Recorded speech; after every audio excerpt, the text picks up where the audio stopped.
And that's the difference between reacting versus having compassion and empathy. Because these two right here, this lesson is indeed for a master, and it's because many people still find themselves in the reactionary phase. When something goes on in the reality, they're there, and the monkey mind is giving them all the different things to think about and to say, and then they find themselves reacting, and they even can think that that's good.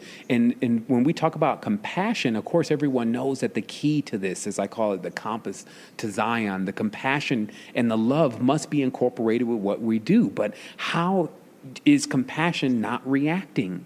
And the truth is, let's look at just one scenario with a doctor. When a doctor comes in, and let's say there's a gunshot wound, if the doctor comes in there reacting, the doctor's going to be like, oh my goodness, he's bleeding everywhere. She's bleeding everywhere. Let's get some pressure. Oh my goodness, this is crazy. It looks like she's dying. I think she's crying. This is horrible. Who did this? I can't believe this keeps happening. Why is everyone shooting each other? See, that's the reacting. The compassion is to get right to work. Because to actually get right to work is going to save that patient's life. Reacting is not going to save that patient. And to realize the difference, because the true compassion is coming in because that doctor is there. That doctor cares. And I'm using an example here. I don't want people to go on a tangent and be like, oh, the doctors, they have bad medicine. And we're just using some examples of some metaphors here. What we're saying is when a healer comes in, they cannot afford to react. They have to move with their compassion, and their compassion means go to work, do your job, do your service, do your duty. Don't look at it, hey, is this a person? They may be dirty. This is a bum. I don't work with bums with gunshot wounds, only clean people. You know, all the dynamics, and that's what I call the reactions of the monkey mind that are not present really within any master. And this is another big thing. Master something, because when you master something, you'll find that the blueprint to everything in life will be within whatever you choose to master, even if it's just being the master janitor, because that's how life really works. It does have a unifying field and a unifying connection.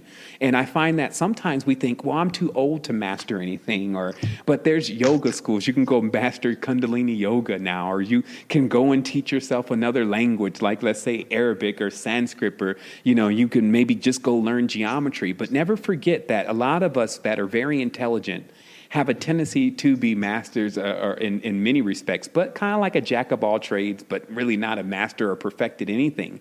And that's what you find sometimes that the conscious broadcaster is almost demanded to do. Like if you got to jump into Photoshop one day and you're like, man, I'm not a film producer. I don't do post-production. How am I going to operate this program?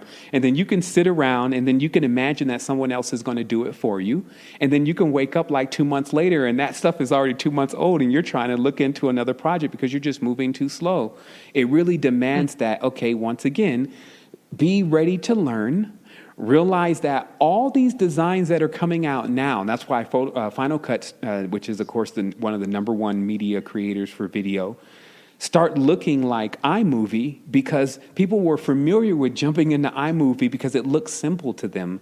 And then likewise, a lot of these programs work just the same. So what I'm saying is that these companies are still doing, well, they're stealing too, but they're still doing the best that they can to make it for the end user because they know they're going to get more clients that way. So that means that even if it seems a bit daunting at first, because I jump into stuff these days, like I never learned computer animated drafting, but I need that skill to be able to do fabricating and to create things, injection molding and those kind of things for 3D printers and those kind of things. So when I took a first look at it, I was like, man, all these math and angles and no. But then I started with something like Tinkercad, which is an online, it's almost like a kitty kind of thing, but it teaches you to use the rudimentary the rudimentary tools of actually beginning to create things. Now, this is what I found interesting. The first thing you need to learn is about geometric solids.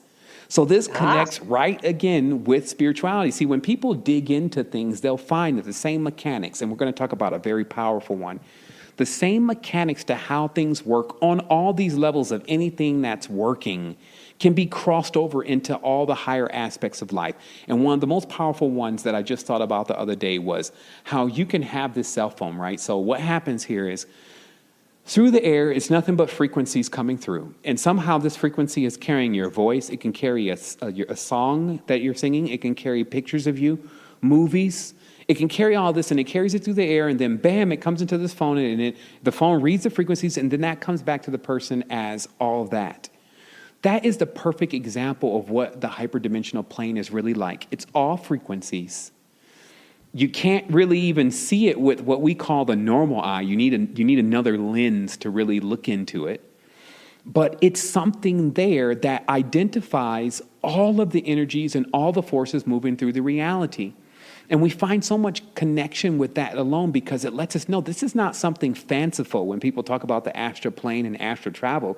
These are the same dynamics that we're using in the world today. But if we're turned over to believing that all this stuff was just invented or it just comes poof, all of a sudden they have the idea, that's just not how it works. It all comes from a blueprint of nature. And the more that blueprint can be unpacked, it all becomes things that we all need because we truly all need nature.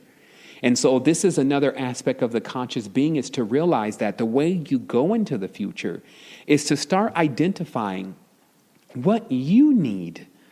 See, a lot of people, when they think about an idea and they want to do something for the world, let's say, or they want to create or invent something, they start sitting down and they say, well, what does everyone need?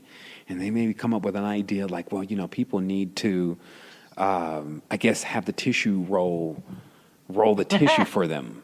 You know what? There's not one of those. Eureka, I got an idea. And then, they go and put all their energy and effort into it, and they find out that nobody wants an automatic tissue rolling roller. And it's because they spent so much time trying to figure out what everyone else needs. They miss to figure out what they need, because what you need is actually a true need that everyone else is actually struggling with. So that means that your greatest idea, your multi-billion-dollar, trillion-dollar legacy is still encased within your own process of success in identifying your problems.